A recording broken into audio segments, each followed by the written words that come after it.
What kind of person do you picture if I ask you to think of an entrepreneur? What about a leader? Or maybe a job creator? Would any of them make the cut? What if I told you that we help 10 million young people achieve their goals every year, all over the world?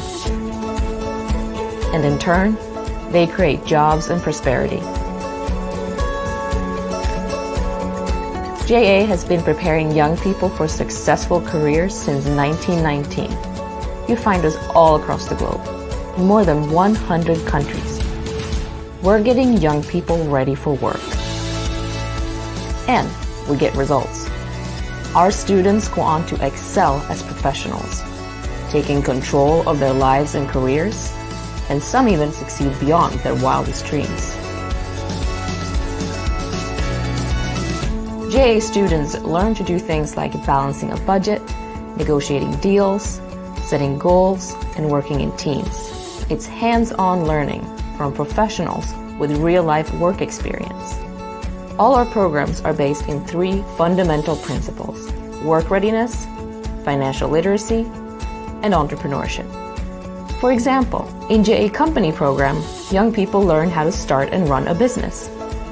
In JA Job Shadow, a student joins a mentor in a professional work setting. And students in the JA More Than Money program study the ins and outs of earning, spending, and saving. And these are only 3 of the more than 50 different programs that JA offers.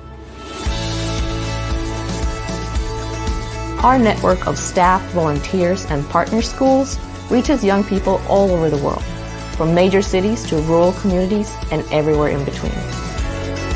And it works, because we pay attention to the needs in each region, and then we customize our programs so that JA students will be ready for the job markets they're about to enter. We even customize our own names. But at the end of the day, we're all one JA, JA Worldwide.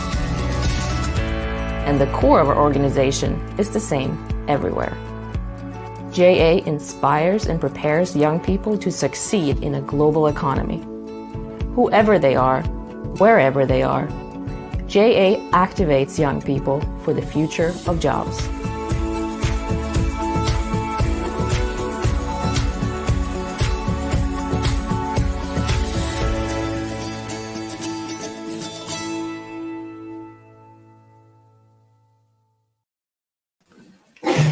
Welcome, everybody. It is my honor to be opening the second edition of this series of webinars that we call Keep Learning. Very excited to have an audience formed by many of our leaders across the region in the 29 countries where JA Americas operates, but also staff members, and as well, of course, partners. So we are very excited that this audience has been growing, and we are having these very interesting and important discussions that then allow us to also come up with articles and papers to raise the awareness of issues that we think are critical for the development of our region. And this is why today's theme is why and how to invest in girls and women's education as a driver of development and prosperity. You will also have the chance to support our mission by donating, and you can see the QR code. As you all know, no money, no mission. And for every $50 that we can raise, one woman will... Hello, now I'm back. I had to change my location due to really bad connection. So I was just saying that this is a very important webinar because the people that we have today with us is very, very special. The first panelist is Betilde Muñoz-Pogossian, Director at the Department of Social Inclusion of the Organization of American States. We also have Cynthia Villar, our JA leader in Peru, and also Alex Fernando Garita, Corporate Social Responsibility, Employee Engagement, Regional Leader at LATAM for Johnson & Johnson.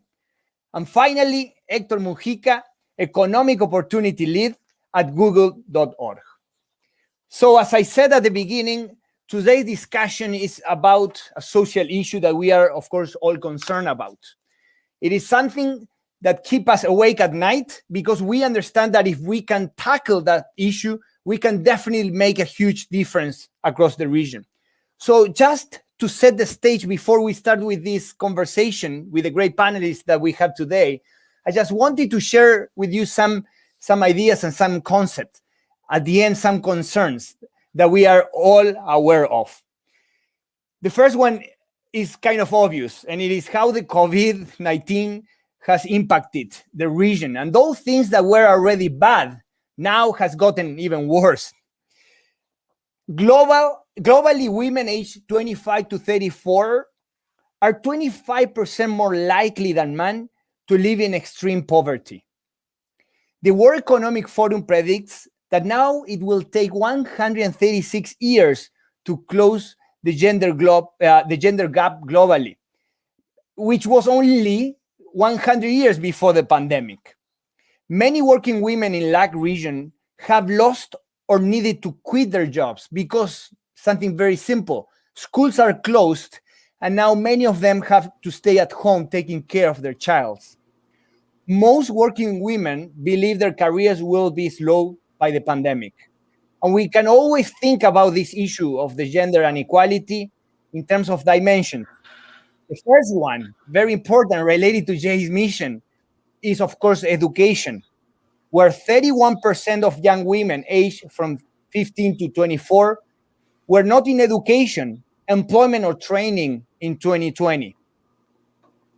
Young women face the risk of being kept out of school for household and agricultural work. The other dimension is definitely workplace and economy. 1/3 of women in LAC depend on others' income for their own subsistence. And women are paid 16% less than men for similar jobs and similar responsibilities. And this becomes even worse if we think about industries like technology and IT. And the last one is politics.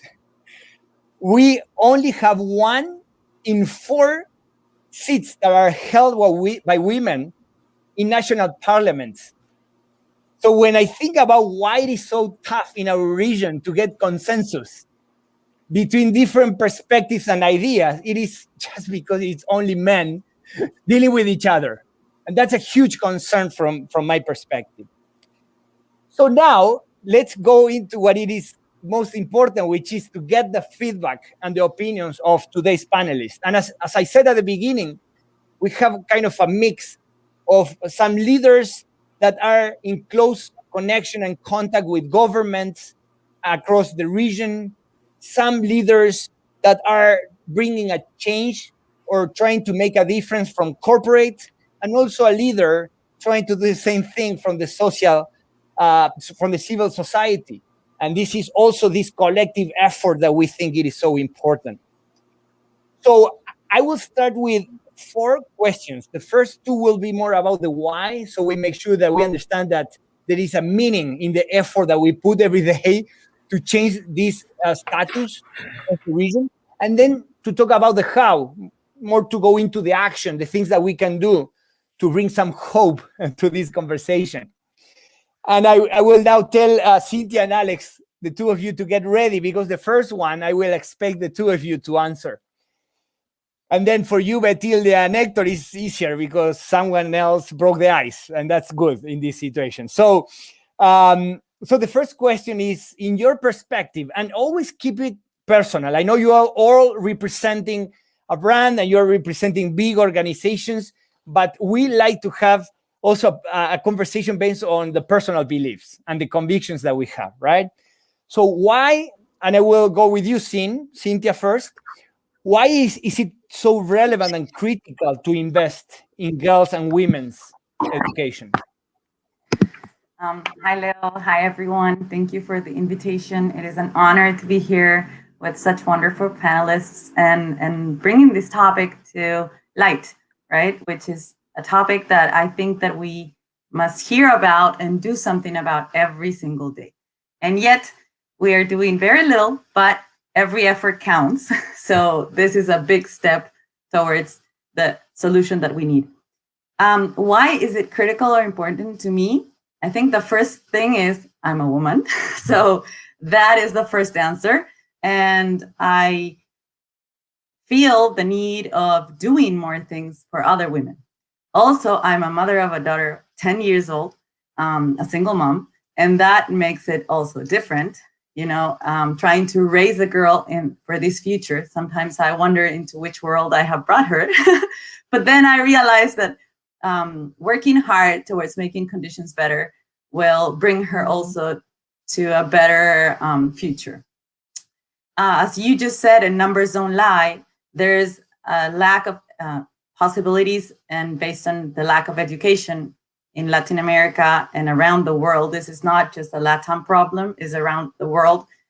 And it's based mostly because people are not prepared. I come from the fintech world, which is a very masculine world, and I have a fintech. It's an app that works on allowing people to become financially educated in order to be financially healthy. And it has been hard, winning a position in the middle of meetings where out of 10, I'm the only woman. And even though that makes me feel super proud, at the same time, it makes me wonder what we're doing to open more positions for women and more opportunities for women. So from my perspective as the JAA director of Peru, I can say that we're doing a lot. We're trying very hard. We're working together hand to hand with partners that allow us to bring this social responsibility money to programs where we empower and connect and bring more women to education. That is the basis of everything. I come from a family of educators. My mom is an educator. My grandpa was an educator. And one thing he always told me was that we are here in this world to leave a footprint in people. And that footprint is something that will never be erased if we based it on education. So that, Leo, is why I connect with this and why I believe it's so important. And thank you very much. And interesting that you have become an educator yourself. Now that you're reaching thousands and thousands of young people in Peru. So true, it's in the blog somehow. Yeah, it's in the blog. Exactly in the blog. So Alex, let's go with you. I mean, why is it so critical and relevant to invest and work on this matter? Well, first of all, Leo, thanks for the invitation. It's great to be here and talk about this such a relevant matter. So I think that it's impossible to think about a better world without addressing the gender equity agenda. I think that education is a critical element in this equation, because when we evaluate the impact of education in women, we can see that a better economics prospects, we can see women better equipped to make better choices. Better educated women also earn more, have better jobs, invest their earnings into their families. So it impacts a lot of variables related with women, but also it's not just about women, it's about society. So I think that if we would like to address a better society, we have to address a better gender equity and address the gap that we are facing right now around this matter. Thank you very much. And now moving forward with you, Betilde and Hector, I think what Sina and Alex have pointed out is kind of obvious that there is a cost associated to not really solving this issue. So, I mean, from your side, why is the agenda moving so slowly? At least it feels like every event, every conference that I go, we are all talking about this cost associated and how bad it is for economic development, social development. Why is it moving so slow from your perspective? If it is, you may say, no, it isn't. It's moving really fast. What do you think? So I guess I can start. Yeah, you go first. And I get inspired by your last comment, Leo. I always say that we should see the glass half full, in the sense that we've seen a lot of progress in terms of gender equity and women's empowerment and access to rights. of course. And if we look at certain indicators, you talked about politics. Women have reached important levels of representation in most countries of the Americas. I mean, we're after the Nordic countries, we have the greatest number of women represented in legislatures. But nobody questions the women's right to vote. Women have entered the former labor market in most of the countries. I mean, there's important things that we need to kind of pause and say, okay, we've done progress. So that's the full half of the glass. But of course, there's so much more to be done, and the speakers that preceded me already spoke on in terms of the why. I always say that it is relevant, it is important to address this issue of women and girls' access to education and access to employment and access to decision-making positions, because otherwise we're losing 50% of the talent. Women are 50% of the population in most countries of the region, in the world, and if you don't tap into that talent, this has a monetary cost, additional to ethical and moral and social cost. Why are we not moving faster in terms of filling this other half of the glass? I would say it's a combination of factors, of course, some at the micro level, others more macro, that have to do with socialization processes and the way that, unfortunately, power dynamics between men and women have kind of existed. I think at the micro social level, we continue facing gender stereotyping that, for example, you mentioned it, Leo, influence parents' decision to send the boys to school instead of the girls, because there's kind of like where should I invest? The boy will have more access to jobs and be able to earn money for the family, the girl not so much. So there's kind of like a rational choice decision. Fortunately, this has changed in Latin America. Parents now are enrolling girls in the same numbers as boys or more. You have the issue we didn't mention yet, the scourge of gender violence, that is also more pronounced and more profoundly suffered by women and girls in the region. And if we look at the situation of girls, we know, according to UNFPA, the United Nations Populations Fund data, that the Americas is the region in the world with the world second highest adolescent pregnancy rate. These are things that are impeding women's access to education and women's access to formal employment. And these are things that can be fixed with interventions, policy interventions, opportunities for empowerment and training like the ones that JA America does around the world, that kind of transform that reality and provide education to girls. Then there's also issues that have to do with broader dynamics that I would point out, and we don't have to go into that, but I'm very happy to continue this conversation post this webinar. I think one issue, very broad, that is happening is the oversimplification of the contents of a feminist agenda, of the women's rights agenda, if you don't want to use the term feminist, by public opinion and media, that sometimes falls into sort of demonization of a women's rights and girls' rights agenda. And this is something that I think we need to address, transforming the conversation into one that is focused on the human rights of women and girls and nothing else. And then perhaps another sector, and I was very happy to see the video, is very diverse and has all the colors and all the faces of human diversity. It's also understanding the concept of intersectionality, something that we at the OAS are pushing a lot towards, and sort of make evident that not all girls and not all women experience the world the same way. It's not the same being a white girl in an urban city in Peru versus an indigenous girl in a rural area in the same country. So these are things that also need to be taken into account, that may unfortunately still create an obstacle for that indigenous girl in a rural area in Peru to be able to access education. Absolutely. And actually, before we ask Hector about if he sees the glass half empty or full, I have a statistic here from the World Bank, which I think represent both perspectives on the glass. It says women represent 50% of the population in lack, 40% of the economically active population, which is great. And I think that has been improving. But when you click on that and you see the percentage of new businesses that are founded by women, that goes down to 15%. So if you double click on the aspect of entrepreneurship, for example, not just work readiness, but entrepreneurship, only 15% of new companies and businesses started by women, just to reinforce what you have just said. Hector, from your side, half empty, half full, both? A little bit of both. I think I agree with my colleague Betilde in the sense that that we have to acknowledge how far we've come, right? I think we have definitely over the last few decades made significant progress towards greater gender equity, more girls than ever before going to school, more women are represented in the workforce than ever before.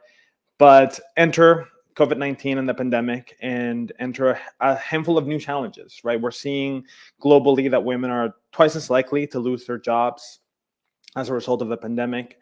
Women are now also doing double duty in terms of being teachers and caretakers and mothers and working professionals and dedicating themselves to spreading themselves rather thin across the various demands of the household and their professional lives. And we're also seeing the impact in kids and girls and children around the world having dropped out of school. You know, I think data tends to show that girls are less likely to go back to school when schools return to in-person session. Some estimates also by the United Nations point to as many as 20 million girls may not return to school post-pandemic. I think these are some things that are alarming that call us to take action now, not only to get back on track, but to address some of the bigger issues at play. And Leo, to your question around why are we not moving forward as fast as we should be? What are some of the impediments? You know, I think this is really a systemic issue. We have systemic barriers that we have to overcome. And those barriers often are rooted in imbalances of power. They are rooted in discrimination. They are rooted in sexism. So these are challenges, these are societal challenges that are rather pronounced and take a rather long time and a lot of intentionality to resolve. And I think there are some tactical solutions that we can and should be leveraging to get to a better place faster.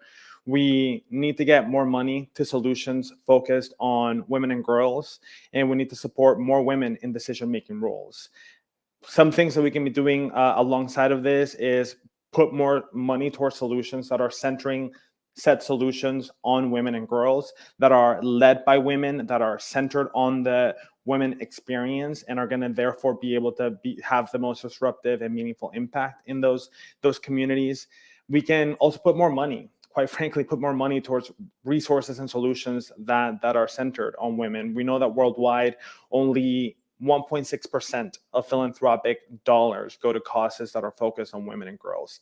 1.6%. That's astonishing, right? And we know also from data, this is US only data, but data from Echoing Green shows that even though female social entrepreneurs outnumber male founders by 15%, they have significantly less access to entrepreneurial resources to build and grow their businesses and their ideas. So really it's around bringing the right resources, bringing the right financial components to ensure that we level the playing field as much as we possibly can, and that we lift up women in the process, women leaders in the process, right? We know that women represent 3/4 of the grant makers and staff, but less than half of grant making CEOs. Again, going back to my earlier point, there's an imbalance in power, not an imbalance in authority. But generally speaking, about the glass being half full, I am optimistic. I think we're seeing some leading figures in philanthropy with Melinda Gates, Mackenzie Scott, and a handful of other philanthropists from across the world that are really signaling that women are also giving back to society, and we are looking to do our part also from Google.org with disruptive programs like our $25 million impact challenge for women and girls. And based on the experience that Jay has partnering with Google.org and Johnson & Johnson, we are definitely changing that really terrible statistics that you have just shared, the 1.6% of the total funding only going to this specific issue. So it is exciting that we are seeing more and more partners coming with that social issue as the key objective. So now let's move with the how, and we will go with the same order than the previous row of questions. And now, so in the how, we will have two questions. The first one is more general, and the second one will be more personal, as I said at the beginning. How can we better then promote and invest in girls and women's education? How can we do a better job? So, Cyn, from your side? Yes, I couldn't agree more with everything that has been said before. I definitely realize that we're all connected towards the solution, and that is very interesting. There is a USAID quote that I particularly love, and I will read it. And it states that education is one of the most critical areas of empowerment for women. When girls are educated, they lead to healthier and more productive lives. An educated girl has a positive effect on her health, family, community, and society as a whole. And this shows me that the answer is crystal clear, isn't it? We must invest, just as Hector just mentioned, more in building a very strong block, this very important block of human capital, which is education. From our side, we're doing it, working very hard, and I rejoice when I see the number of girls impacted by all the programs that we have, and how much effort we're putting into bringing opportunities that will definitely change their lives. Just as Beatriz mentioned, it's not only, Betilde, I'm sorry, you mentioned, it's not only the girls from the richest areas, but definitely the girls from the rural and poorest areas that deserve to have the same opportunities in order to grow and be part of a future generation that will bring more and more opportunities to the rest. So I think that after seeing all this, the question that arises to me is how many more generations are needed to change, right? And I believe that we've seen growth. That's true. That's the glass that we were talking about, the positive side of the glass, but there's so much more to do. And from the fintech side, there are 400 million people in Latin America that are underbanked or unbanked. That is critical. And even if this is not just a very big number, 30% of women have less access to credit than men, So from every 5 credit requests that men have, 2 are rejected, 3 are accepted. In the case of women, it's even less. So you can imagine how hard it is for women entrepreneurs to grow businesses, because it is known that a financially healthy entrepreneur who has access to financial solutions has 8 times more likely chances to grow. So that is very big, It can definitely change if we do something about it. So this is only in the fintech world, and it happens everywhere. It's just a little picture of what every sector is. So I think that I believe that our pillars today as JA, entrepreneurship, employment, and financial education, which is very, very important from early ages, will definitely be part of these huge solutions, and we will have larger numbers to show very soon. And also something that I will empower girls to do, or I will always say that it's positive, is to help other women. Before we were taught that there were very few opportunities for us. So we had to fight as lionesses, to get that opportunity. And that's not how we build something strong in society. We have to connect with our why, with our purpose. That's very important. And then empower other women and stretch our hand for others to grab it, and pull them up, because that's what will lead us to a better economy, to a better world, to more educated, empowered, and strong girls and women for the future. Thanks, Cyn. And that goes to how systemic this issue is. You mentioned lack of access to credit as one very simple but critical aspect if you think about women not being able to start their own businesses. And we talked about entrepreneurial training before. And that shows how systematic it is. Alex, from your side, how can we do a better job? Well, for the first question, I think that every company should take a position in this matter, right? And it is related about how much they would like to invest in this situation, and also focus the right amount of resources in this matter specifically. So in the case of Johnson & Johnson, we believe that seeing the future jobs, most of them are going to be related with STEM. And Hector, working in Google, knows it very well, right? So our bet is to invest in promoting, fostering STEM on girls since primary, since secondary, because we believe that we have to do this kind of work in early stages of women. So Johnson & Johnson, since 2015, started a program called Wisdom 2D, that is an acronym that means Women in Science, Technology, Engineering, Manufacturing, Math, and Design.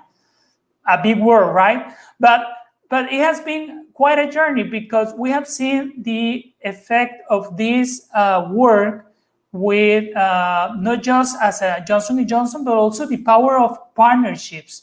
And something that you said before, Leo, is the importance to work in partnerships. This is something that we cannot address alone. We need to work with NGOs. We need to work with other companies, partnering with other companies, also partnering with governments as well. I think that Betilde said something very important, is the lack of policies around this matter. I think that we need to push the creation of educational policies in our countries around gender equality, around breaking stereotypes in the schools, putting in the curriculum this gender equality agenda as well. So that's the first part of the question. The second part of the question is the personal thing, right? My personal story. Well, I'm a father of a 10-year daughter, but also I am adopting 2 little girls, and they are also Black. So imagine my parent and supporter clock is ticking in my side, right? I need to do a lot for my daughter. I need to do a lot for my 2 other daughters that, besides being women, they are Black. And that's another layer in this issue, right? Because we cannot see white woman issues and Black woman issues at the same level. So that's my personal thing, right, about this matter. So yeah. Thank you, Alex, for sharing that. First, congratulations for what you're doing. You are definitely inspiring many others. And I think, as Betilde was saying, not all women are seeing the same story across the region. They are all seeing it based on the reality, where they are based, and so on. But for those 2 little girls, they are very lucky to have you, Alex, as their dad. So congratulations on that. Hector, now for you, Betilde, for you, what do you think we can do to better, to improve the issue we are discussing? Let me just say that I'm really enjoying this conversation. I've loved what has been said here, the ideas that have been proposed. Cynthia, kudos to you on that point on sorority and creating, this thing of lifting the hand of the one that's coming behind you. I love that. That's an issue of personal, individual responsibility. The call to mainstream the vision of gender equality in everything we do, in the families that we are creating, in the way we behave and interact in our workplaces, in how we interact in the community, and the bigger. I love this.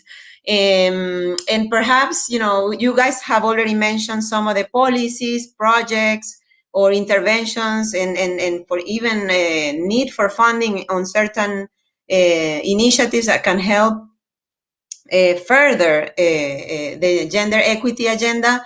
I perhaps want to talk directly to women and girls, if that's possible, and if they're listening.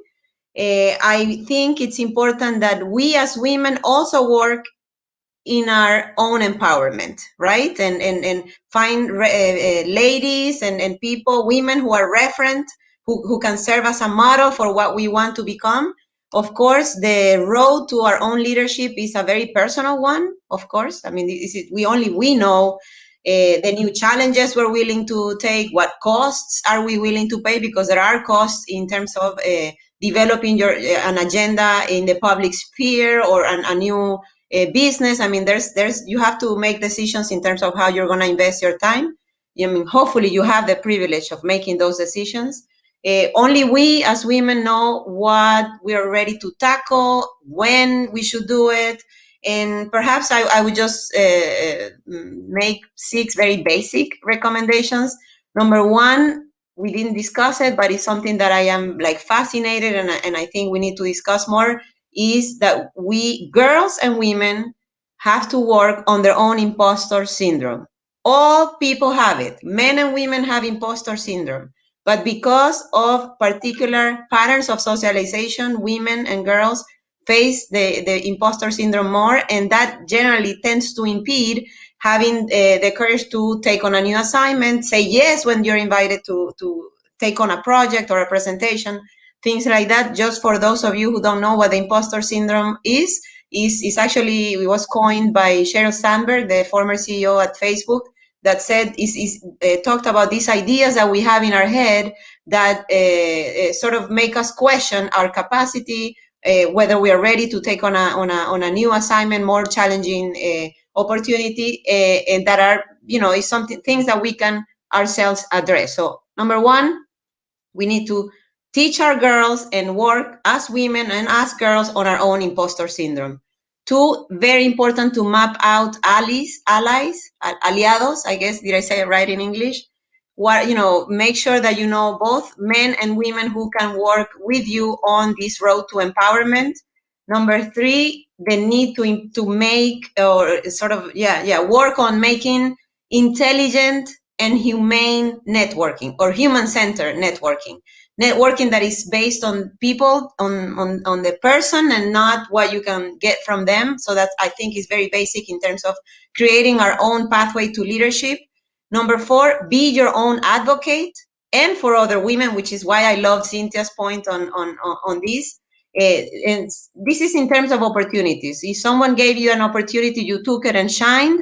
You brillaste, I guess. I don't know if I'm using the right tense in the verb. And when it's your chance and you see another woman, another girl who can have the same opportunity, give that person a hand and bring it to the light too. Number 5, I definitely think social media and all these opportunities that, especially with the COVID-19, we are getting to, improve our knowledge, improve our skills via online trainings.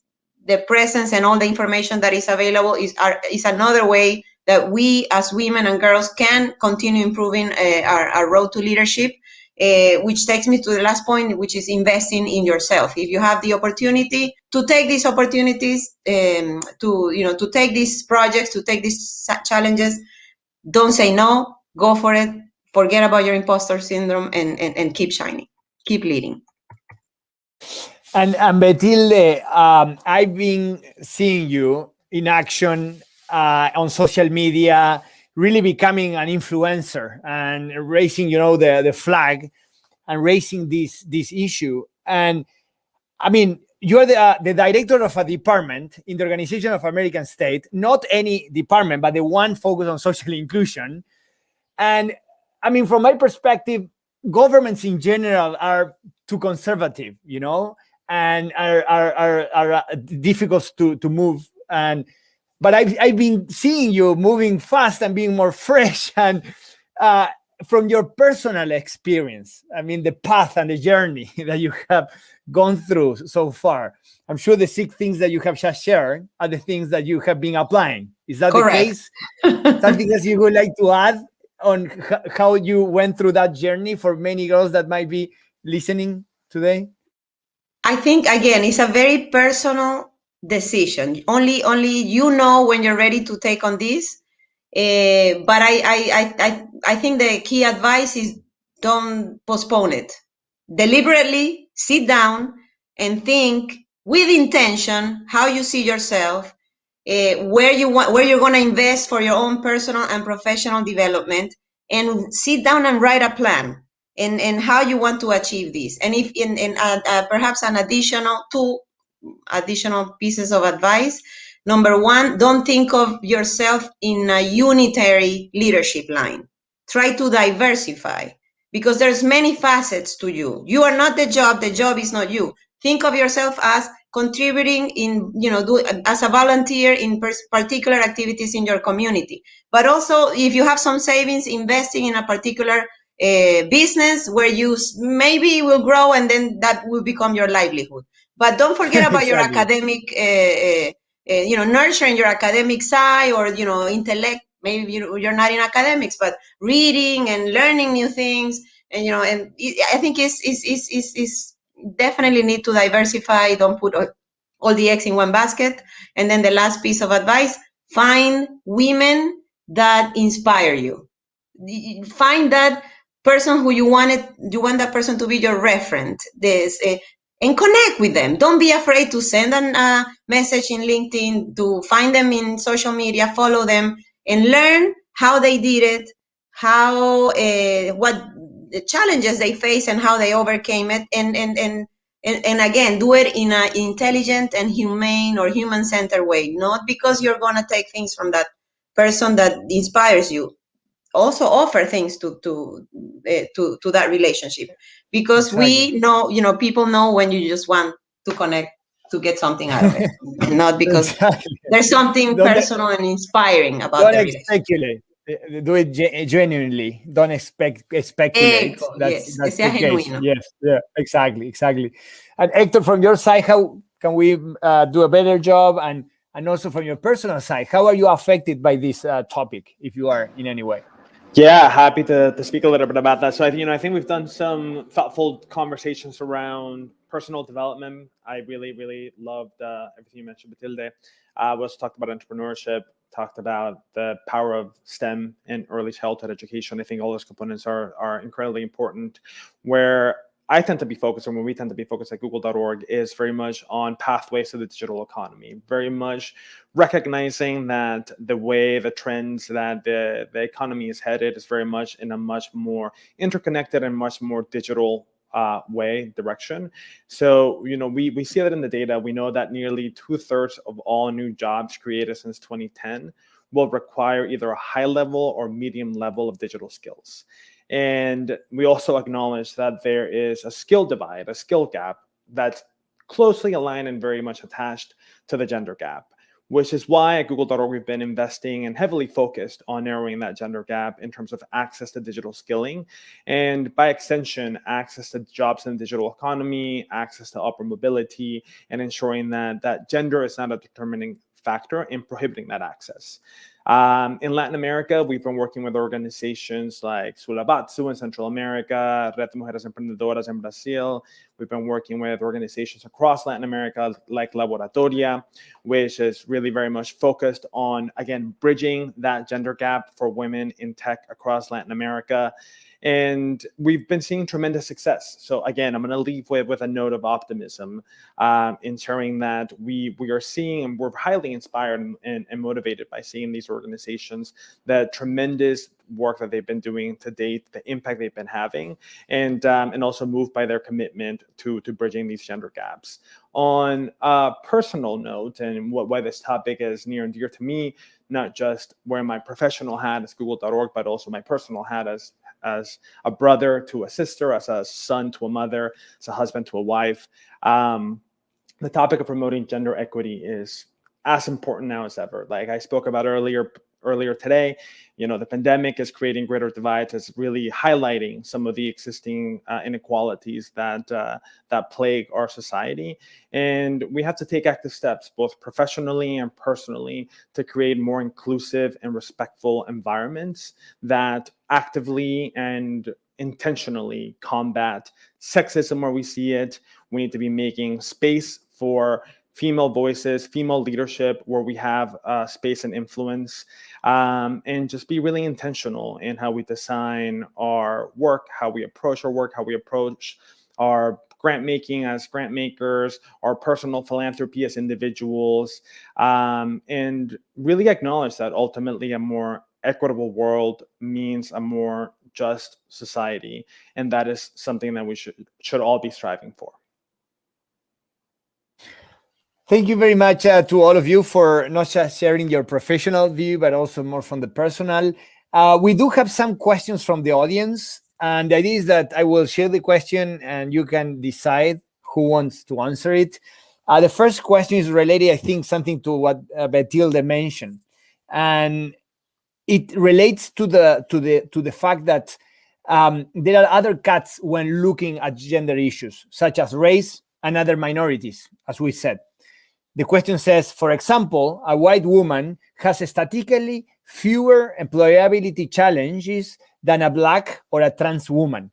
So the question is, what are the main challenges and solutions to create equitable selection and professional development processes that encompass all differences?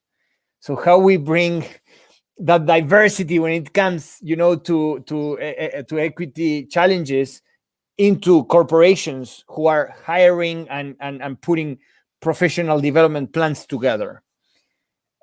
Well, I will just react very briefly that this issue of intersectionality, which is what the question addressed, is always existed, but as a concept and as a conscious decision, is only recently that we've been addressing it, at least in the human rights field, right? This idea that all these identities cross and create particular obstacles for one group versus another, or one person versus another.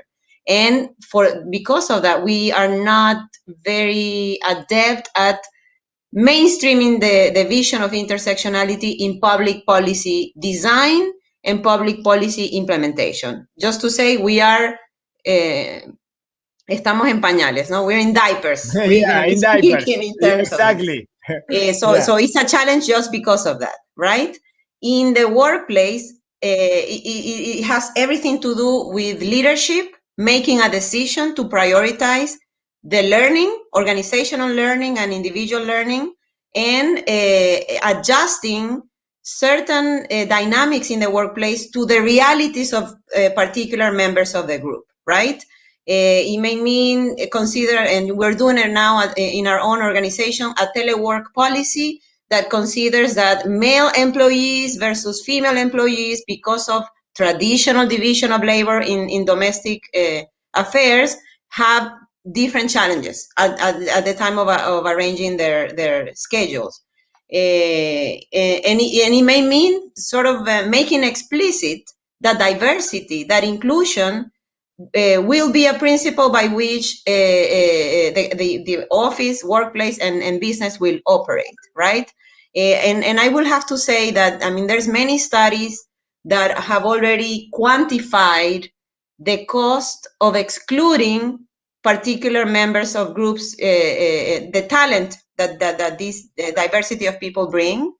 So it's actually a very pragmatic choice, ensuring that this diversity is part of the workplace. I think of my own the project implementation. When I write a project by myself, sitting in my desk, is one version of the project that is so-so. But I always love to do this. I share it with as many members of the team that, with their own realities and experiences, review it, and it's always, every time, a better project proposal. So just a very simple example to illustrate how this happens in the big picture. But what you're saying, it won't happen spontaneously. You had to put a structure, a system, procedures, even policies to assure that decisions and processes, like putting a career path for a woman, is being done in the right way. Alex and Hector, do you want to react to this? Because I'm sure you see this like in your corporations, how I don't know, Johnson & Johnson or Google are dealing with it. What I have seen is that companies are taking big steps in terms of diversity and inclusion.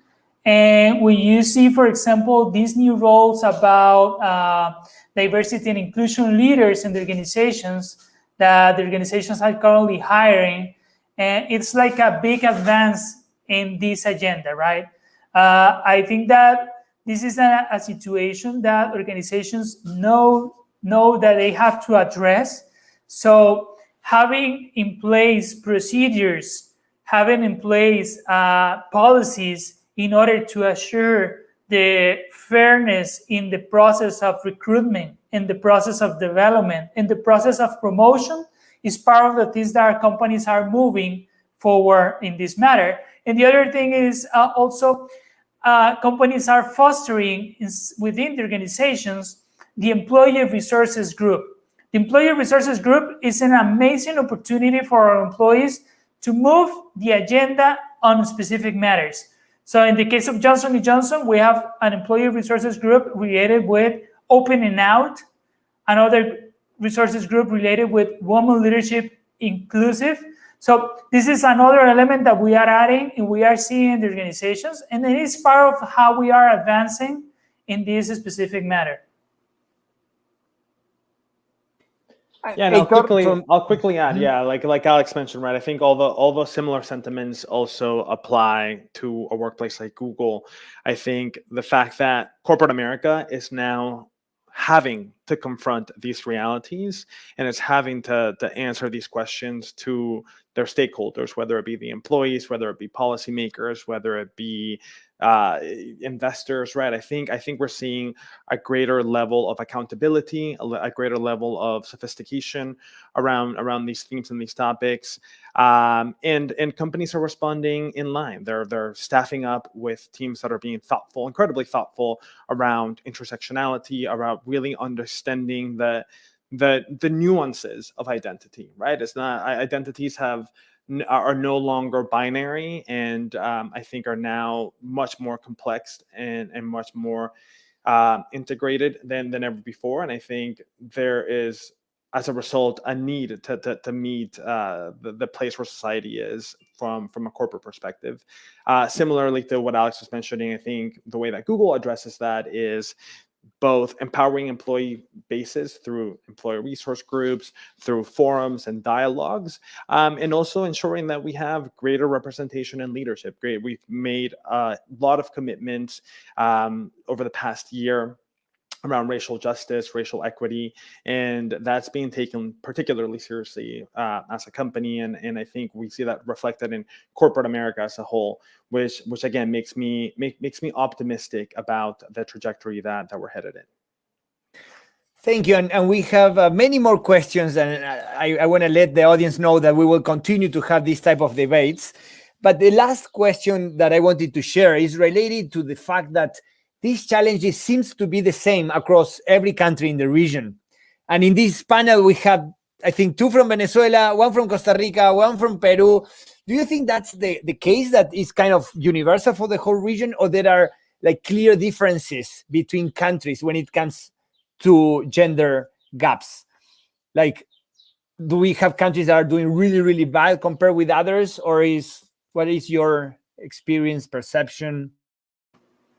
Let me say like a bold statement. I think that is global. It's a global. Historically, the gender equality gap, it's a global issue. So maybe they have some different characteristics or variables involved, but for me, it's global. We need to address it as a global situation because we need to see it as a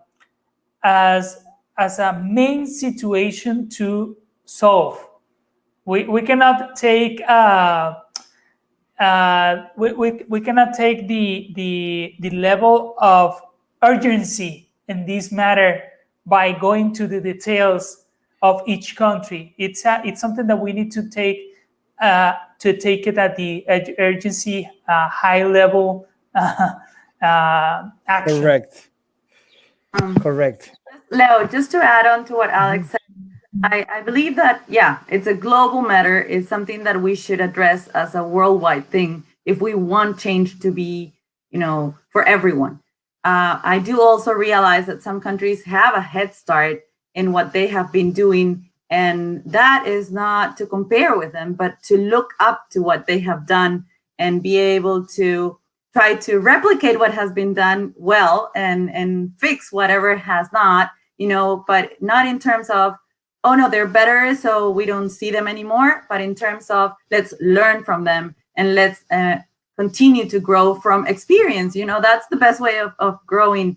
And something that, just to close, has impacted me today. It's a very tiny detail, but you can see how we all women connect.